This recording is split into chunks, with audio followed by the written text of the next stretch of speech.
Welcome to today's video. Today I'm going to be reviewing the right-hand drive Renault Zoe ZE50. This is going to be a comprehensive review of what I think of the car as a new car in general. There will be a 5 pros and 5 cons video off me later on in the week.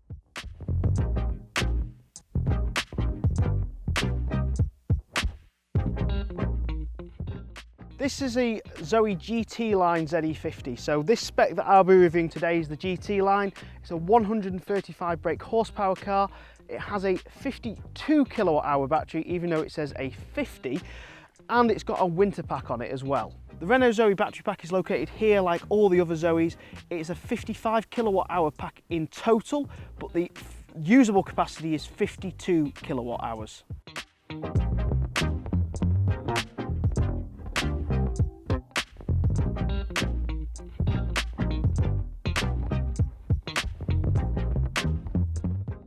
Now, if you're wondering what colour this is Celadon blue, which is actually my favourite colour that the Renault Zoe ZE50 now comes in. Now, from the side and the back, this is no different to the ZE40 or the 22 kilowatt. The actual side profile, the doors, the rear is pretty much exactly the same, apart from these rear lights. Now, they've changed the rear lights. They now have an indicator strobe light and brake light, and they've got an LED cluster panel. So they're a lot nicer, a lot neater at the back than they were previously. So the major change on the new Renault Zoe is the bonnet. So they've got some extra curves into the bonnet, which has really added to the design and shape. But the huge improvement, which my current Zoe owners will be more than happy with, is they finally changed these terrible halogen headlights that the old Zoe used to have on. Everyone used to complain about. They are now LED headlights as standard on all the models. Now, the major improvement on the Renault Zoe is we now have something special under here. Now, if you haven't had a Zoe before, let me start the basics. Right at the top here, we have a Type 2 charger. Type 2 chargers are fitted on all cars in Europe now, so every car has that. But what we can do on the Zoe is charge up to 22 kilowatts. So what that means is at home you charge at your normal 7 kilowatts, but in public, or some special chargers in public, and also quite a lot in mainland Europe, you can charge on free phase at 22 kilowatts.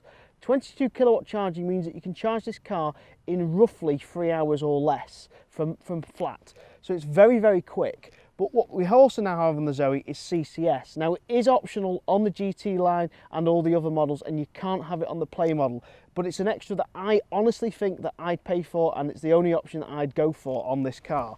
So it's the major option that I'd pick if I was buying this car. Now, the CCS charging speed on this is up to 50 kilowatts. We will later on in this episode be stopping at a 150 kilowatt charger, sorry, 150 kilowatt charger, and seeing if it can pull 50 kilowatts.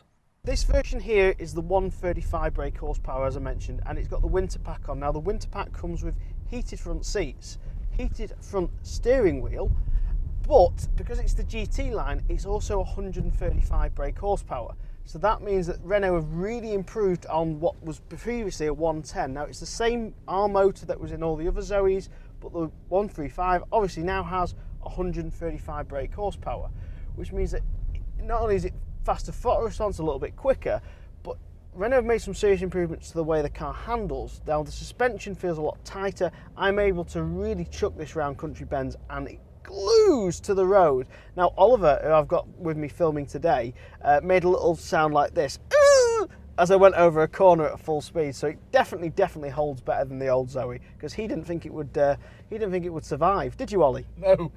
So I was just talking to Oliver then off camera, and he was asking how it compares to my BMW i3. Now, honestly, performance-wise, nowhere close. The BMW i3 is 170 brake horsepower, but handling-wise, it's a lot better, which is surprising me, because I would have thought the BMW would be better. But we haven't got skinny tyres on this like the i3, and the suspension just feels a little bit tighter. It seems to hold the road a little bit better. Now, I've just got a standard i3. I haven't got an i3S, so I can't comment for them, but it does seem to feel a lot better. And from a Renault, driving better than a BMW, that is shocking. The biggest drawback on the new Renault Zoe ZE50 for me is the fact that when they brought it over in the UK and showed you the left-hand drive version, they had the pictures on the website of what the car had. It had these lovely 3D badge effects on the steering wheel and at the front of the car. They've gone. They will not be sold with the Zoe. And then The other major thing that I really liked about the Renault Zoe was it had this lovely cloth dash at the front, all nicely touched, soft touch cloth dash. They've removed that. What they have done is they've kept it on the door handle, so now it looks like you've got the wrong door cards for the wrong car. It's slightly annoying. Some people said they prefer this soft touch plastic. Craig, who runs the Renault Zoe Owners Club is one, for example, who actually said he prefers it because he said it would probably be very hard to clean the cloth. Personally, I'm going to miss it, but yes, it's going to be a lot easier to keep clean than the cloth. So yeah, win some, lose some. Right, let's see if this car can charge at 150 kilowatts, which is actually 50 kilowatt charging on this, so let's see if it pulls the full 50. Pull switch checking, so it's flashing orange. It flashes orange on the top of the Zoe now, not blue anymore.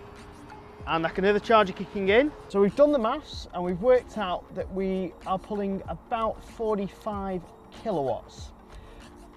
Now that's a little bit disappointing. However, I spoke to Will, who's been using this is his car, and there's some prices on what you can get these cars from Will at DSG. If you quote EVNick with a special discount code from me until the end of March, those prices are valid, but there is a price increase in April, so bear that in mind. So Will said he was able to pull 47.5 on an Ultra charger that only delivers 50. So we'll take into consideration that it's probably the battery's not warm enough, or the charger at this site isn't delivering the full thing. But I'm going to assume the battery's warm because we drove here fairly sharpish, I'd say. Fairly sharpish, so the battery should be warm. So either the charge is being load managed or there's some other play. But there is other people who've done charge tests on this, so I recommend that you do look at them as well. So what do I think about spending the full day with this? Would I buy a Renault Zoe ZE50, the new shape? What do I think of the drive? How does it handle? Well, everything about this car is improved compared to what the previous Zoe was. And I love the previous Zoe. This is just a better version. It's better looking. It drives better, it handles better, it goes faster, it charges faster. So yes, I am more than likely going to try and convince the wife to change her car that she doesn't need to change, because this little thing I have fallen in love with. So on that note, don't forget to click subscribe down below, don't forget to check out the Patreon link, check out my other videos, and thank you very much for watching. Goodbye.